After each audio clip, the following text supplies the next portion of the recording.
espetáculo raro de luzes coloridas no céu causado pela interação entre o Sol e a Terra. A maior tempestade solar dos últimos 20 anos provocou um acontecimento incomum no nosso planeta. As auroras boreal e austral, que acontecem nas regiões polares, foram registradas em outros lugares. No hemisfério norte, a aurora boreal foi vista desde os Estados Unidos, México até a Europa.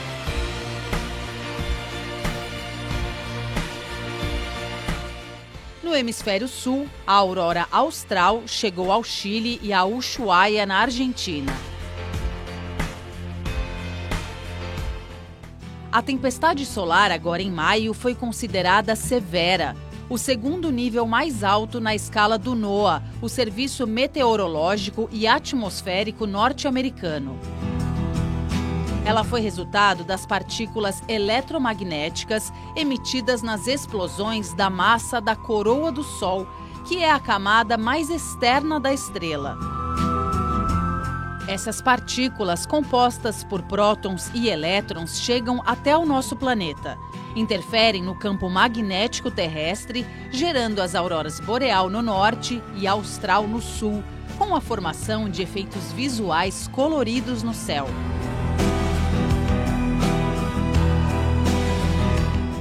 Um evento que lembra que a Terra, o único planeta habitável conhecido até agora, faz parte do Sistema Solar e que esse sistema integra a Via Láctea, apenas uma das mais de 100 bilhões de galáxias que compõem um universo ainda misterioso.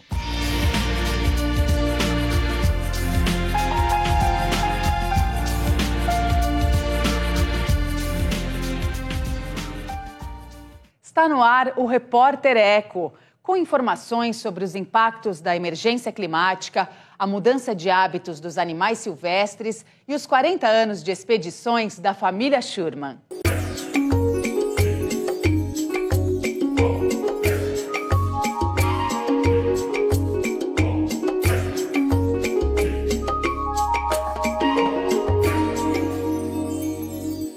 Veja os destaques do programa de hoje. Conheça os principais fatores que causaram a tragédia socioambiental no Rio Grande do Sul e as medidas necessárias para evitar uma nova catástrofe. Estudo mostra que alguns bichos do Cerrado e da Mata Atlântica mudam de hábitos para sobreviver ao contato com os humanos. E os Schurman viajam há 4 décadas pelos mares e oceanos em busca de soluções para a poluição especialmente causada pelo lixo plástico.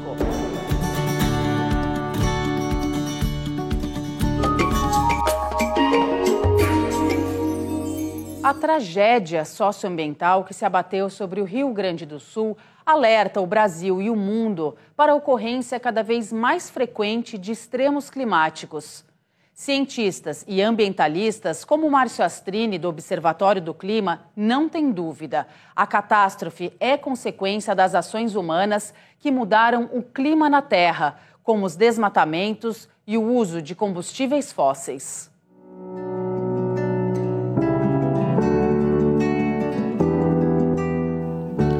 A cada catástrofe ambiental, um susto. Enchentes no Rio Grande do Sul, maio de 2024. Mortos, feridos, desalojados. Animais em luta pela vida, como o cavalo caramelo, o novo símbolo do aquecimento global. Também foram registrados ciclones e tremores de terra. Como alertam os cientistas há décadas, estamos em emergência climática. E esses eventos extremos são cada vez mais fortes e frequentes.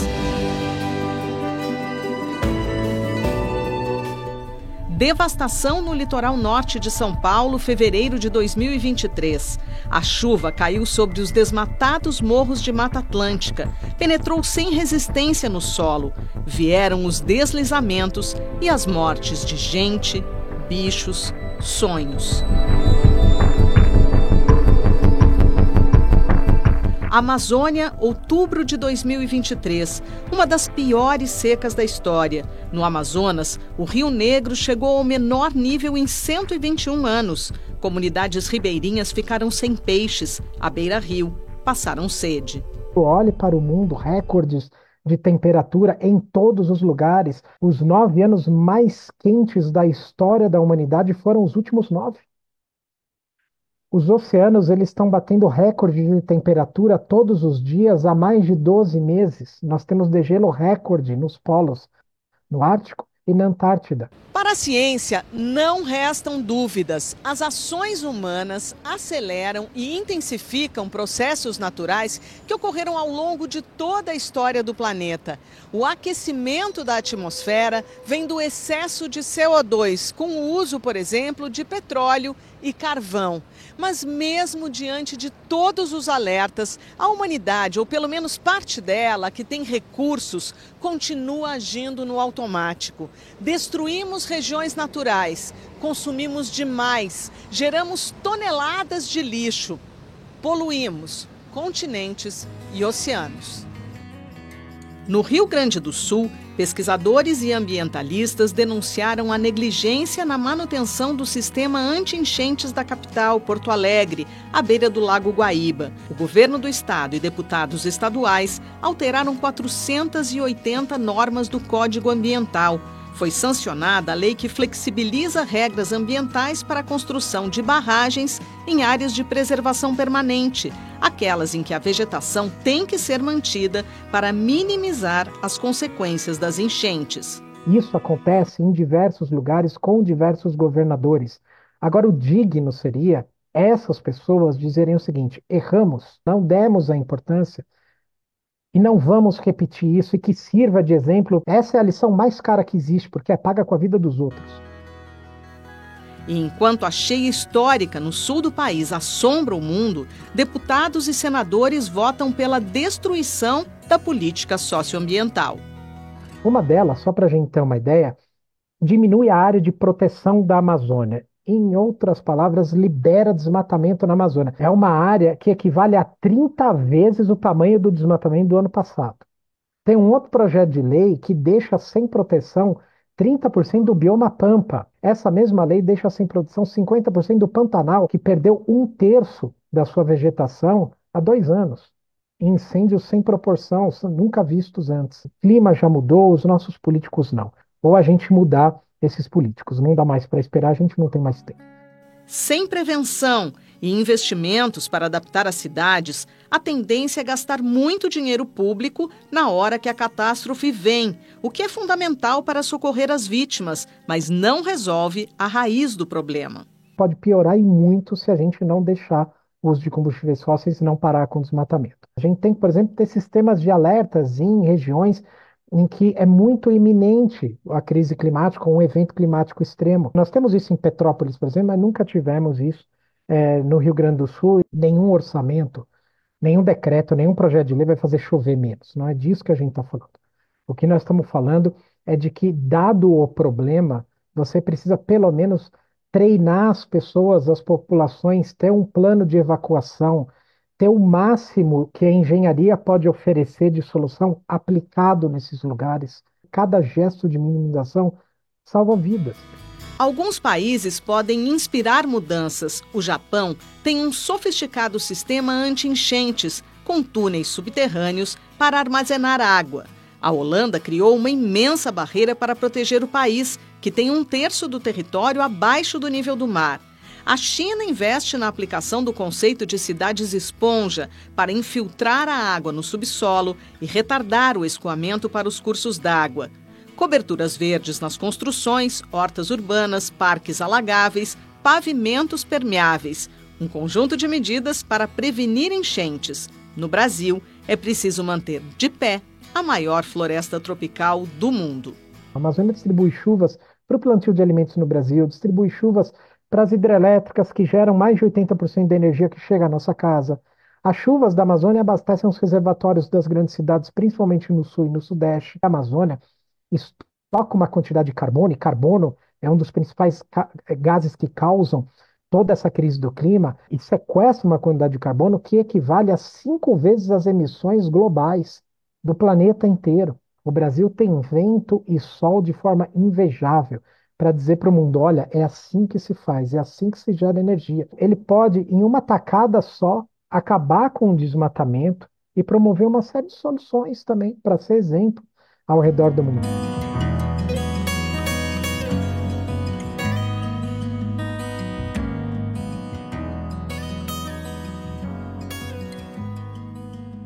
Vamos agora aos fatos da área socioambiental que tiveram destaque. Mais de 2 milhões de pessoas foram atingidas pelas enchentes no Rio Grande do Sul.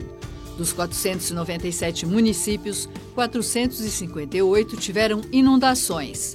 A população agora sofre com o frio e o risco de doenças causadas pelo contato com a água poluída. O governo federal anunciou novas medidas de auxílio à reconstrução do estado e ajuda aos que tiveram suas casas destruídas pelas chuvas em áreas urbanas. Depois de graves retrocessos ambientais no Congresso e diante da tragédia no Rio Grande do Sul, o Senado aprova projeto de lei que cria diretrizes gerais para planos de adaptação às mudanças climáticas nas esferas municipal, estadual e nacional. Como a proposta foi alterada, o projeto agora retorna para votação na Câmara dos Deputados. Relatório do Instituto Socioambiental alerta que 98% dos quilombos do Brasil estão ameaçados por obras, mineração e pelo agronegócio.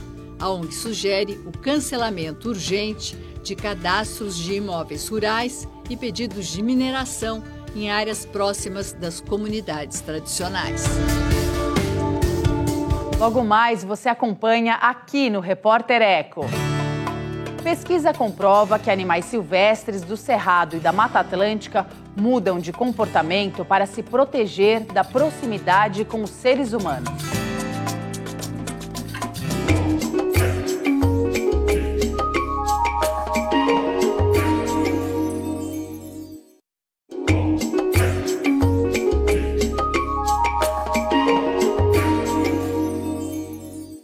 As ações humanas têm enorme impacto na natureza. Os cientistas confirmaram que alguns animais silvestres do Cerrado e da Mata Atlântica mudam de comportamento para evitar o contato com as pessoas. Os bichos percebem que a proximidade com a nossa espécie pode significar risco à sobrevivência.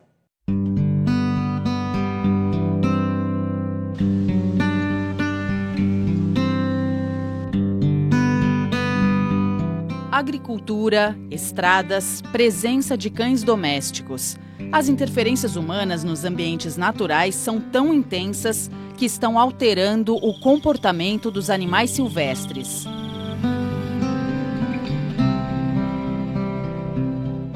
A informação é de um estudo da Universidade de Manchester, nos Estados Unidos, e do Laboratório Ambiental de Ecologia e Conservação da USP de Ribeirão Preto, interior paulista, com o apoio da FAPESP.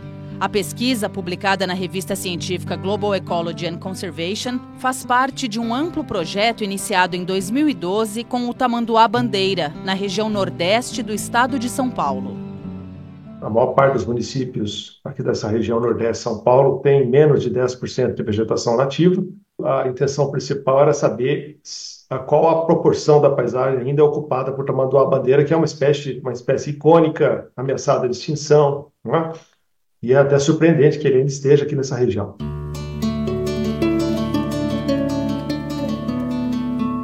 Na nova etapa, foram instaladas armadilhas fotográficas para coletar dados durante 2 anos.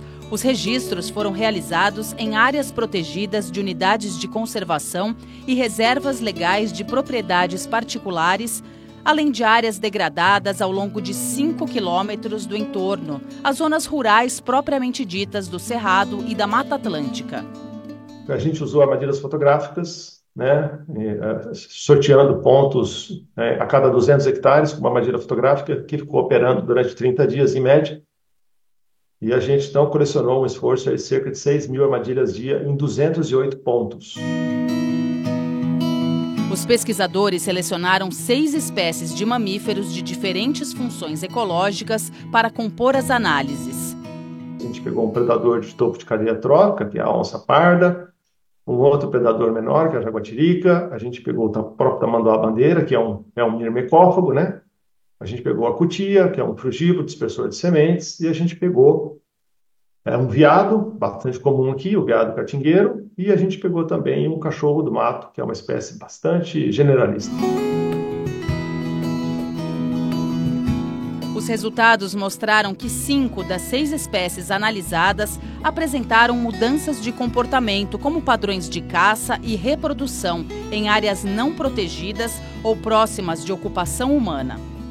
O primeiro grupo de resultados foi comparar a atividade desses animais, dessas espécies, dentro e fora de áreas protegidas. E aí, então, a gente fez essa primeira análise para saber se essa distribuição de atividades ela é diferente quando o animal está dentro ou quando o animal está fora de área protegida. O que a gente notou, via de regra, é que dentro das áreas protegidas, os animais têm o seu comportamento mais próximo do que é descrito na literatura. Quanto mais antropizada, vamos dizer assim, é a paisagem, mais transformada ela é, mais noturno é o animal. Os pesquisadores também quiseram entender quais fatores humanos mais pressionam as espécies nesses locais. O grau de proteção, propriamente dito, é o grande fator que modifica essa atividade, mas também a quantidade de vegetação nativa. Então, quanto mais vegetação nativa, seja ela cerrado, seja ela Mata Atlântica, mais natural é o comportamento do animal. E para algumas espécies, como o tamanduá-bandeira, surpreendentemente, ele respondeu mais fortemente à presença de cães domésticos. E, por fim, o quarto e último grupo de resultados foi comparar a abundância relativa, para saber onde tem mais e onde tem menos desses bichos, de novo, dentro e fora de áreas protegidas, e a gente percebeu que tem diferenças aí para pelo menos 3 espécies. O tamanduá-bandeira foi 2 vezes mais abundante dentro de áreas protegidas, a cutia cerca de 3 vezes mais abundante dentro de área protegida. Os cientistas ainda não sabem ao certo quais as consequências das mudanças nesses padrões de comportamento, mas já entendem alguns impactos. Animais diurnos passam a sair à noite e podem ter menos chances de encontrar alimentos porque não estão acostumados, e mais dificuldade de se reproduzir, o que ao longo do tempo poderá comprometer as populações. Um predador que deixa de encontrar uma presa em determinado horário vai ter que encontrar alternativas de presa, né? Então a gente chama disso de uma interferência nas cascatas tróficas, né? Ou seja, você altera a relação predador-presa, né? Ou beneficiando a presa ou beneficiando o predador, e com isso tem repercussões em toda a rede trófica. As soluções são as clássicas, né? Que está todo mundo cansado de ouvir. A principal delas é aumentar a área ou aumentar a eficiência, né, a efetividade das nossas unidades de conservação. Nada substitui unidade de conservação. Nada.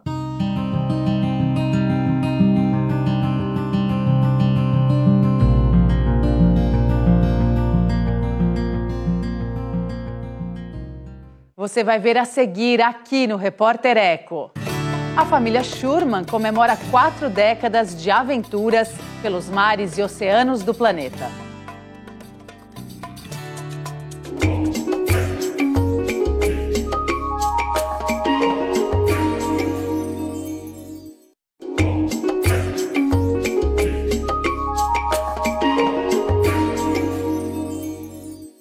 Os Schurman celebram os 40 anos da primeira família a dar a volta ao mundo a bordo de um veleiro. Os navegantes seguem na expedição A Voz dos Oceanos. A iniciativa tem o apoio da ONU na busca por soluções para o controle da poluição dos mares, causada principalmente pelo lixo plástico.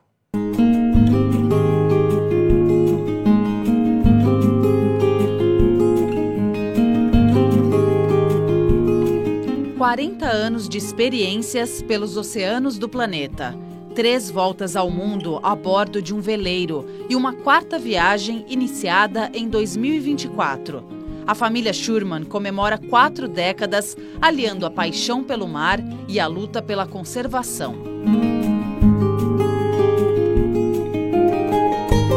Em 74, nós tiramos umas férias, Vilfredo e eu, fomos para São Tomás, no Caribe, e lá nós velejamos pela primeira vez. Saímos de manhã cedo com o barco e o momento que aquele veleiro levantou aquelas velas e o barco começou a deslizar, só com o ventinho, as ondas batendo no casco, aquilo foi amor à primeira vista. E aí começou toda a nossa vida, muito planejamento, aprender a velejar, a economizar para ter um dinheiro para comprar um barco pequeno para começar. E vendo o David engatinhando pequenininho, nós falamos, o dia que o David fizer 10 anos, nós vamos sair para dar uma volta ao mundo.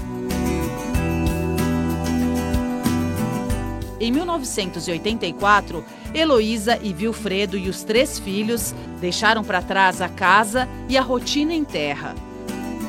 David Schurman é o mais velho dos filhos do casal. Ele conta como foi crescer em um barco. Bom, crescer no veleiro é uma experiência única. Eu só fui entender, como que era única e especial depois que eu parei de navegar, que eu fui fazer minha faculdade de cinema. Mas é uma experiência única por quê? Porque você todo dia está fazendo uma coisa nova. Todo dia tem um estímulo de você buscar, explorar. Nós não tínhamos uma rotina, a gente tinha uma disciplina. No barco eu tinha que acordar de manhã e estudar. Mas você estudava 3 horas, era equivalente a estudar quase um dia inteiro, porque era muito intenso. E depois você saía para explorar os lugares. E todo dia era um lugar diferente. Então eu sempre falo, tem um lado muito bacana e muito de muita sorte de ter vivido isso. E vivido próximo aos meus pais. A infância em um veleiro possibilitou vivências marcantes, guardadas com carinho na memória de David. Nunca me esqueço um dia que a gente estava navegando no meio dos oceanos, do meio do Oceano Pacífico especificamente. Estávamos navegando lá, era tarde, estava um dia super calmo e a gente começou a ver os golfinhos chegarem. Aí eram, dezenas, de repente centenas de golfinhos, e acredito que até milhares. Nunca tínhamos visto tantos golfinhos, o mar inteiro, no meio do oceano, os golfinhos saltando, saltando, saltando. De repente, todos os golfinhos sumiram de uma vez e saltaram para fora d'água de uma só vez, como se fosse uma sincronia entre eles. Não demorou muito para as aventuras se transformarem no projeto de conscientização e educação ambiental.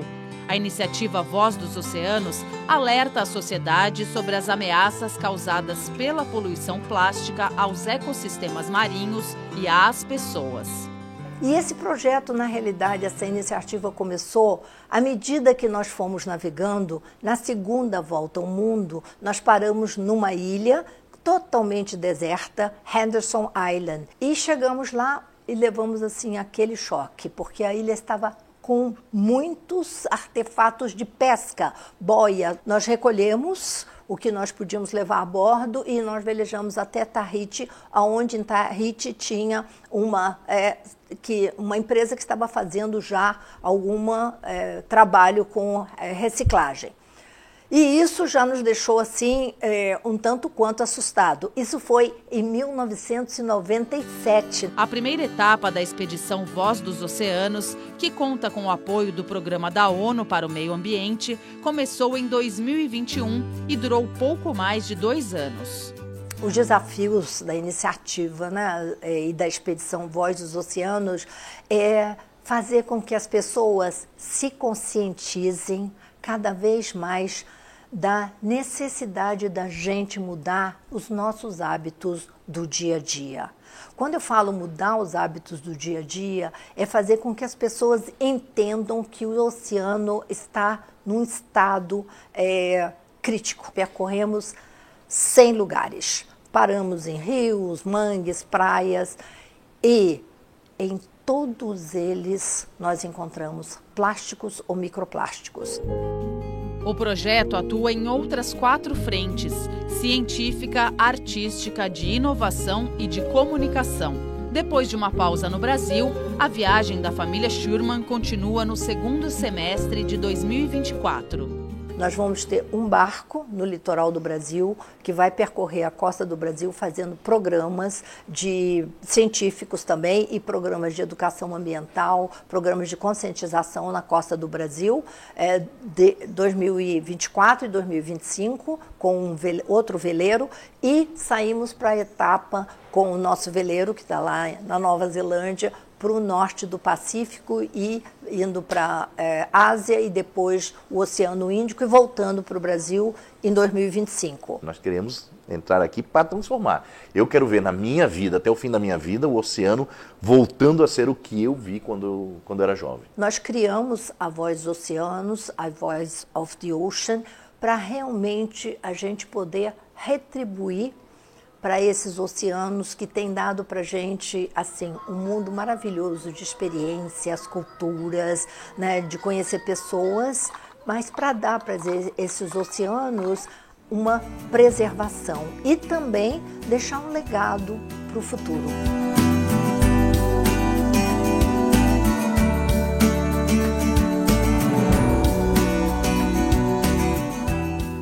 Termina aqui o Repórter Eco de hoje. No próximo programa tem mais projetos, ações e pesquisas por um mundo melhor para todas as formas de vida da Terra. Até lá!